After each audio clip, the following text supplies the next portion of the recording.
Hello student, welcome back to again हंगामा study मॉयमा में आप सभी का एक बार फिर स्वागत है। तो जैसा कि पिछली वीडियो में हम लोग नंबर सिस्टम के 1 से 10 तक एमसीक्यूज कर चुके थे, तो इसमें हम लोग लगभग 50 से या 100 एमसीक्यूज करेंगे। तो 10 हो गया था और अब उसके आगे का कंटिन्यू करने जा रहे हैं। तो आप लोग वीडियो को ध्यान से देखें क्योंकि इससे नंबर मिलना तय है।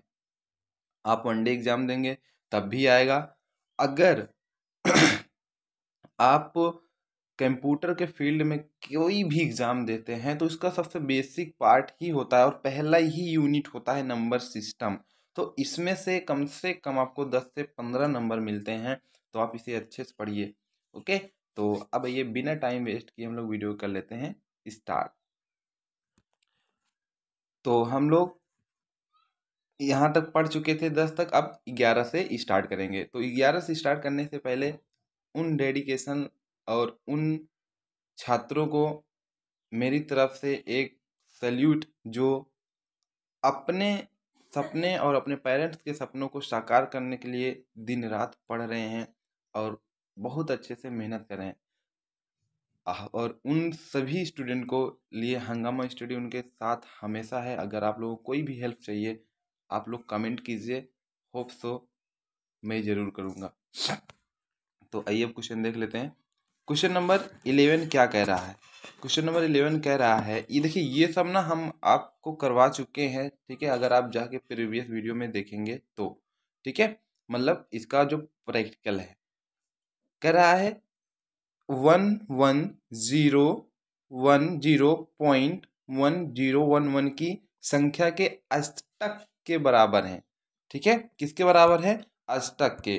तो इसमें का आंसर आपका क्या होगा? मतलब 32.1563.51 या 32.27 या सभी। तो इसमें का जो अष्टक के बराबर है, किसके बराबर है? अष्टक के बराबर है जो इसमें है। अगर आप जब इसको निकालेंगे अच्छे से, मैंने पॉइंट वाला निकालना बताया था, ठीक है, आप उसको जाएंगे देखेंगे तो आपको मिल जाएगा। वीडियो के डिस्क्रिप्शन में भी लिंक मिल जाएगा, आप वहां से जाके देख सकते हैं। तो किसके बराबर होगा जब आप निकालेंगे? तो 32.15 के बराबर होगा। ओके, तो आप लोग अगर अच्छे से निकाल लेते हैं ना तो फिर ये सब रटने की ज़रूरत ही नहीं है। तो इसलिए अच्छे से उसको देखिए और यहाँ पे निकालिए, और अगर क्वेश्चन आपके सामने आ जाए तो तुरंत कर डालिए। ठीक है, नेक्स्ट क्वेश्चन देख लीजिए। नेक्स्ट क्या कह रहा है? बाइनरी नंबर 0.0111 का दशमलव बराबर है। किसके बराबर है? जो इतना दिया है 0.0111 का दशमलव बराबर है, किसके बराबर है? हाँ, वो बराबर है 0.4375 के बराबर है। ठीक है, याद कर लीजिए, ये 0.0111 का दशमलव बराबर है, किसके बराबर है? 0.4375 के बराबर है। ओके, क्वेश्चन नंबर नेक्स्ट 13 क्या कह रहा है? 73 का पावर 10, ठीक है, 73 का पावर 10 का बाइनरी कोड है। अब इसका देखिए, अब आप इसको मुझे ना निकाल के बताएंगे, ठीक है, देखते हैं कौन निकालता है। और अच्छे जो पढ़ने वाले स्टूडेंट हैं वो जरूर निकालेंगे। इसका पावर 10 है, ठीक है, क्या है? पावर 10 है। तो आप इसका मुझे बाइनरी कोड निकालेंगे 73 का। मतलब इसका कहने का मतलब ये है, ऐसे है ये, ठीक है, 73 बेस 10, ठीक है, बेस 10। अब आपको निकालना है इसको बाइनरी में, ठीक है, बाइनरी में है। तो आप लोग मुझे इसको निकाल के बताइएगा। ये 10 है, ठीक है, 10 है। तो आप लोग मुझे इसको निकाल के कमेंट में बताइएगा, देखते हैं कितने लोगों का सही होता है और कौन कौन करता है। मेनली है कौन कौन करता है, ठीक है। तो अगर आप लोग अच्छे से पढ़ें तो आप लोग इसको अच्छे से कर लेंगे। ओके, क्वेश्चन नंबर शायद इसमें का आंसर बताया नहीं हम। चलो आप लोग मुझे कमेंट कीजिएगा, ठीक है, इसमें का तो मैं आपको बता दूंगा। हालांकि मैं आंसर बता दे रहा हूँ, आप लोग करना, फिर मुझे मैं बता देना कि हाँ सर मेरा इतना आया, मैच हो गया। ठीक है, आई बात समझ में? हाँ, तो क्वेश्चन नंबर 13 का आंसर नंबर डी, इतना ही आएगा आप करेंगे तो। ठीक है, बाइनरी, अब बाइनरी निकालना मैंने आप लोगों को बहुत अच्छा से बताया है, ठीक है, अगर आप वीडियो देखे होंगे तो। नेक्स्ट क्वेश्चन है 14, क्या कह रहा है? 8 बिट रजिस्टर में संग्रहित की जा सकने वाली संख्याओं की सीमा है। 8 बिट रजिस्टर में संग्रहित की जा सकने वाली मतलब कितने संग्रहित की जा सकती हैं, उसकी सीमा क्या है? तो उसकी सीमा है -128 से +127। आई बात समझ में? -128 से +127 तक उसकी क्या है? सीमा है। अगला देख लीजिए, कह रहा बाइनरी सिस्टम का मूलांक है। क्या है मूलांक बाइनरी सिस्टम का? क्या है? देखिए बहुत ही इजी है। बाइनरी सिस्टम मतलब उसका बेस कितना होगा? 2 होगा, है ना। और ये बाइनरी पर ही पूरा सिस्टम चलता है, तो उसका मूलांक क्या होगा? जाहिर सी बात है 2 ही होगा, है ना। क्वेश्चन नंबर 16 क्या कह रहा है? निम्नलिखित में से किसी न्यूनतम त्रुटि कोड कहा जाता है? किसको त्रुटि कोड कहा जाता है? ठीक है, किसको कहा जाता है? देखिए त्रुटि कोड एक को कहा जाता है, उसको कहते हैं ग्रे कोड। ठीक है, इसे आप याद कर लीजिए, थोड़ा सा समझ लीजिए। किसको कहा जाता है? Grey code. आई बात समझ में? ग्रे कोड को त्रुटि कोड कहा जाता है। 17 देख लीजिए, 17 क्या कह रहा है? कह रहा है 10.01 का दो पूरक है। अब इसका दो पूरक है। अब इसका पूरक मतलब क्या है? मतलब इसका जो अपोजिट, ऐसे समझ लीजिए। ठीक है, 10.11.01 का दो पूरक है। तो कौन सा दो पूरक है? Option number B is the right answer for this question. ठीक है, 0100.11, ठीक है, इसका पूरक है। अगला देखिए, आप निकालेंगे तो पता चलेगा। ठीक है, पॉइंट वाला मैंने बताया था। अगर नहीं आता है कमेंट कीजिए सभी लोग। अगर आपको यही कम मतलब इसी का पॉइंट वाला ही पूरा पढ़ना है तो मैं पॉइंट वाला एक बार एक वीडियो में वन शॉट बना के आप लोगों को बता दूंगा। ठीक है, क्वेश्चन नंबर 18 क्या कह रहा है? समता बिट मतलब समता बिट को के लिए छोड़ा जाता है। ठीक है, मतलब के लिए जोड़ा जाता है। क्यों जोड़ा जाता है? ठीक है, तो क्यों जोड़ा जाता है ये हम लोग बताएं आप लोगों को। इसको जो जोड़ा जाता है त्रुटि का पता लगाने के लिए, मतलब जहाँ पे गलतियां होती हैं उसको पता लगाने के लिए इसे जोड़ा जाता है। तो option number C is the right answer for this question. Okay, question number 19 देख लीजिए, क्या कह रहा है? हेक्साडेसिमल संख्याओं का एक मिश्रण है। हेक्साडेसिमल संख्याओं का एक मिश्रण है। बाइनरी और दशमलव संख्या, पत्र और दशमलव अंक, बाइनरी और ऑक्टल नंबर, ऑक्टल और दशमलव संख्या। तो इसमें आपका जो आंसर होगा, क्या कह रहा है कि हेक्साडेसिमल संख्याओं का एक मिश्रण है। तो वो एक मिश्रण होता है मतलब पत्र और दशमलव अंक का। क्या होता है? पत्र और दशमलव अंक का। Option number B is the right answer. Question number 20 कह रहा है एक आधे बाइट को कहा जाता है। क्या कहा जाता है? एक आधे बाइट को, एक आधे बाइट को निबिल कहा जाता है। ठीक है, याद रख लीजिए क्या कहा जाता है? निबिल। ठीक है, नेक्स्ट देख लीजिए, ये इंपॉर्टेंट क्वेश्चन है, आप इसे याद कर लीजिएगा। ठीक है, क्वेश्चन नंबर 21 कह रहा है संचरण के लिए सबसे अधिक इस्तेमाल किए जाने वाला वर्ड कोड है। संचरण के लिए सबसे अधिक क्या है? EBCD मतलब EEBCDICASICII। पहले आप लोग ना मुझे इसका जो है फुल फॉर्म बताइए कमेंट में जल्दी से।